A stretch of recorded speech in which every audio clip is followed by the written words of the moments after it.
High বন্ধুরা, কেমন আছেন সবাই? আশা করছি সবাই ভালো আছেন এবং সুস্থ আছেন।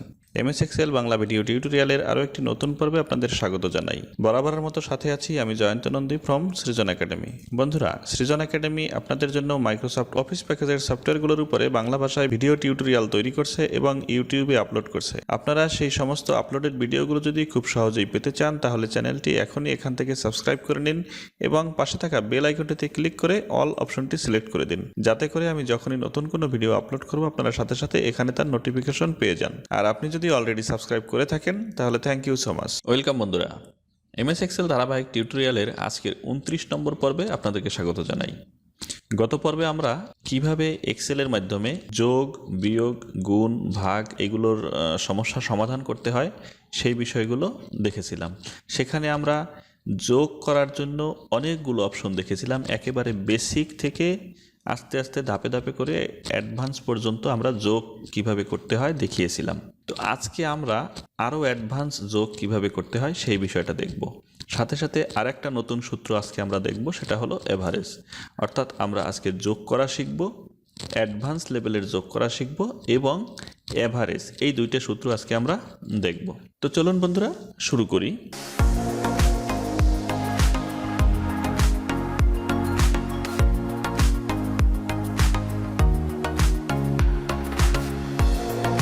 তো আমরা গত পর্বে দেখেছিলাম বেসিক লেভেলের যোগ আমরা কিভাবে করব, অর্থাৎ আমরা সূত্র লিখেছিলাম। প্রথমে সমান চিহ্ন, তারপরে সাম, তারপরে কিবোর্ড থেকে আমরা ট্যাব বাটন প্রেস করেছি এবং কোথা থেকে আমরা কোন পর্যন্ত যোগ করব সেই রেঞ্জটা আমরা এই যে মাউসের মাধ্যমে ড্র্যাগ করে দিয়েছি। এই যে এখান থেকে এই পর্যন্ত যোগ করব সেটা দেখিয়ে আমরা ব্র্যাকেট ক্লোজ করেছি, এন্টার বাটন প্রেস করেছি।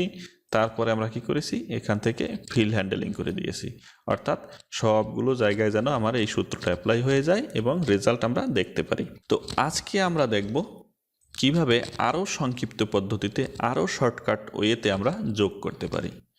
তো দেখুন, এখানে আমরা যোগফল বের করব কোনগুলোর, এই সংখ্যাগুলোর। তো সেটা করার জন্য আমরা এই যে দেখুন হোম রিবনের মধ্যে চলে যাব। এই যে একেবারে ডান দিকে দেখুন অটোসাম একটা অপশন আছে।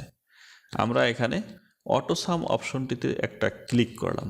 কি হলো বন্ধুরা, দেখুন আমরা হাতে যে সূত্রটা লিখেছিলাম সেই সূত্রটা কিন্তু এখানে অটোমেটিক চলে আসলো।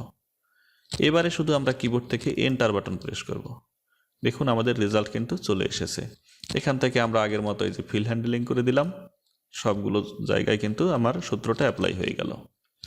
আবার যদি আমি একটু দেখাই, এখানে রাখলাম, আমরা কি করলাম, কোনো সূত্র হাতে লিখলাম না, কিছু করলাম না, আমি এখান থেকে চলে গেলাম অটোসাম অপশনটাতে। এখানে অটোসাম অপশনটাতে গিয়ে একটা ক্লিক করলাম। দেখুন অটোমেটিক সে সূত্রটা কিন্তু নিজে নিজেই নিয়ে নিয়েছে যে আমি এখানে কি করতে চাচ্ছি। এবার আমরা কিবোর্ড থেকে এন্টার প্রেস করলাম, আমার রেজাল্ট চলে আসলো। এবারে আমি যদি এখান থেকে ফিল হ্যান্ডেলিং করে দেই, সবগুলো জায়গায় আমার যতগুলো জায়গায় আমার দরকার আমি সবগুলো জায়গায় সূত্রটা অ্যাপ্লাই করতে পারলাম। এবার আমি যদি একটু নিচে নিচে যোগ করতে চাই, অর্থাৎ এখানে তো আমি পাশাপাশি যোগ করে দেখালাম, আমি যদি নিচে নিচে এই সংখ্যাগুলো যোগ করতে চাই, দেখুন এখানে যদি আমি যোগফলটা দেখতে চাই তাহলে আমি কি করব, এখানে রাখলাম অটোসাম, এন্টার। দেখুন আমার যোগফল কিন্তু চলে আসলো। এবার আমি এটাকে যদি এদিকে ফিল হ্যান্ডেলিং করে দেই, সবগুলো জায়গায় কিন্তু যোগফল চলে আসলো। এভাবে আমরা খুব সংক্ষিপ্ত পদ্ধতিতে কিন্তু এই যোগফলটা বের করতে পারি। আমরা এটা মুছে দিলাম। এবারে দেখুন আমরা আরও শর্টকাটে দেখি, যতটুকু জায়গায় আমি এই যে সবগুলো যোগফল আমি এখানে দেখতে চাই, তার মানে আমি এই এতটুকু পুরো রেঞ্জটা সিলেক্ট করে দিলাম যে এই সবগুলো জায়গায় এই যে সংখ্যাগুলো আছে সবগুলো সংখ্যার এই যে সারি সারি যে যোগগুলো, সেই যোগফলগুলো আমি এখানে দেখতে চাই। কোনগুলোর, এই সবগুলো সারির, এই সারিটা এখানে থাকবে, এই সারিটা এখানে থাকবে, এইরকম সবগুলো আমি দেখতে চাই। কি দেখতে চাই, যোগফল দেখতে চাই।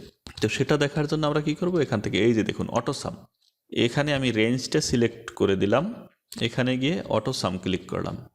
দেখুন অটোমেটিক সবগুলো যোগফল কিন্তু চলে আসলো।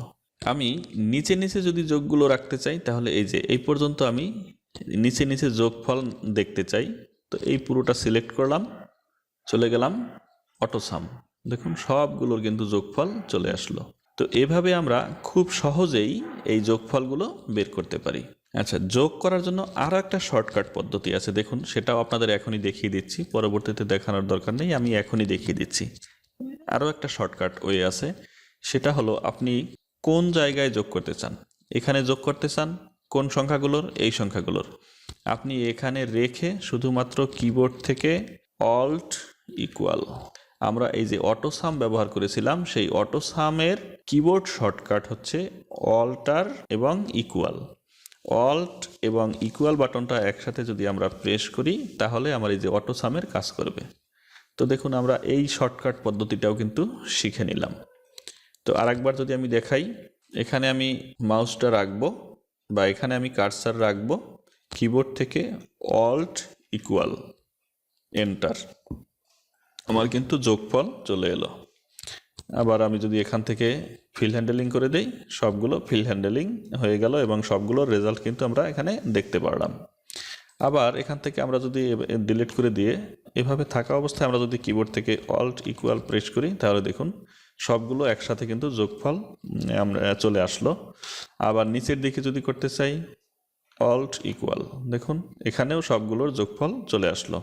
তো যোগ সম্পর্কিত যত সূত্র আছে সব সূত্রগুলো কিন্তু আমি দেখিয়ে দিলাম, একেবারে শুরু থেকে শেষ পর্যন্ত। যোগ করার জন্য এক্সেলে যত ওয়ে আছে সব ওয়েগুলো আমি দেখিয়ে দিলাম। আশা করছি যোগ নিয়ে আপনাদের আর কোনো সমস্যা হবে না। এবারে আমরা বলেছিলাম যে আরেকটা সূত্র দেখাবো, সেটা হলো অ্যাভারেজ, অর্থাৎ এই সংখ্যাগুলোর আমরা গড় যদি বের করতে চাই। তো সেটা করার জন্য আমরা এখানে মাউস রাখলাম। সূত্র শুরু করার জন্য প্রথমে আমরা সমান চিহ্ন দেব। অ্যাভারেজ বের করার জন্য আমরা অ্যাভারেজ সূত্রটা ব্যবহার করব, AVE। আপনারা দেখুন এই এতটুকু লেখার পরেই আপনার কিন্তু এখানে অলরেডি এই যে দেখুন অ্যাভারেজ চলে এসেছে। তো অ্যাভারেজ এই যে আসার পরে আমরা এই যে অ্যাভারেজ এখানে সিলেক্ট করে আমরা যদি কিবোর্ড থেকে ট্যাব বাটন প্রেস করি তাহলে কিন্তু আমাদের এই সূত্রটা এখানে চলে আসবে। অথবা আপনি যদি চান যে না আমি পুরোটাই লিখে দেব, তাহলে AVERAGE অ্যাভারেজ লিখে আমরা কিবোর্ড থেকে ব্র্যাকেট শুরু করব, অর্থাৎ প্রথম ব্র্যাকেট ফার্স্ট ব্র্যাকেট শুরু করব। এবারে দেখুন সূত্র কি বলছে, অর্থাৎ এখানে আমরা কি করতে হবে, নাম্বার বসাতে হবে। কোন কোন নাম্বার আমরা অ্যাভারেজ করব। আগের বার যেমন আমরা সাম করেছিলাম, সেই সাম করার সময় আমরা যেভাবে নাম্বার দিয়ে সাম করেছিলাম, এখানেও কিন্তু আপনি অ্যাভারেজ বের করার জন্য এভাবে নাম্বার সিলেক্ট করে দিতে পারেন। অর্থাৎ এইটা, তারপরে কমা, এইটা, তারপরে কমা, এইটা, কমা, এটা, কমা, এটা, তারপরে আমরা ফার্স্ট ব্র্যাকেট ক্লোজ করে এন্টার প্রেস করব। দেখুন আমার এই পুরো সংখ্যাগুলোর অ্যাভারেজ কত, 25 অলরেডি চলে এসেছে। তো এইভাবে না করে আমরা যদি শর্টকাট পদ্ধতি ব্যবহার করি তাহলে কি হবে, সমান AVE, আমি শর্টকাটে গেলাম, অ্যাভারেজ, আমরা রেঞ্জ সিলেক্ট করে দেব। এখন কোথা থেকে কোন পর্যন্ত, অর্থাৎ এখান থেকে শুরু হবে এই পর্যন্ত, এতটুকু জায়গার আমি অ্যাভারেজ দেখতে চাই। এবারে আমরা ব্র্যাকেট ক্লোজ করে দিলাম, এন্টার। এবারে যদি আমি সবগুলো নিচেরগুলোও দেখতে চাই তাহলে এখান থেকে ফিল হ্যান্ডেলিং করে দেব, সবগুলোর কিন্তু আমি অ্যাভারেজ এভাবে বের করতে পারলাম। তো বন্ধুরা আশা করছি আপনারা যোগ এবং গড় কিভাবে বের করতে হয় সেই বিষয়টি পুরোপুরিভাবে শিখে গিয়েছেন। তারপরে যদি কোনো কনফিউশন থাকে তাহলে অবশ্যই এখানে ইউটিউবে যারা ভিডিও দেখতেছেন ইউটিউবের কমেন্ট বক্সে কমেন্ট করতে পারেন, অথবা আমার ফেসবুক পেজে অথবা ফেসবুক গ্রুপে আপনারা যদি কমেন্টে আপনাদের প্রশ্নগুলো দিয়ে দেন তাহলে খুব সহজে আপনারা প্রশ্নগুলোর উত্তর পেয়ে যাবেন এবং আপনারা আপনাদের সমস্যাগুলো সমাধান করে নিতে পারবেন। আশা করছি আপনাদের আর কোনো সমস্যা হবে না। তো পরবর্তী ভিডিও দেখার অনুরোধ জানিয়ে আজকের মতো এখানেই শেষ করছি। সবাই ভালো থাকুন, সুস্থ থাকুন। Thank you so much.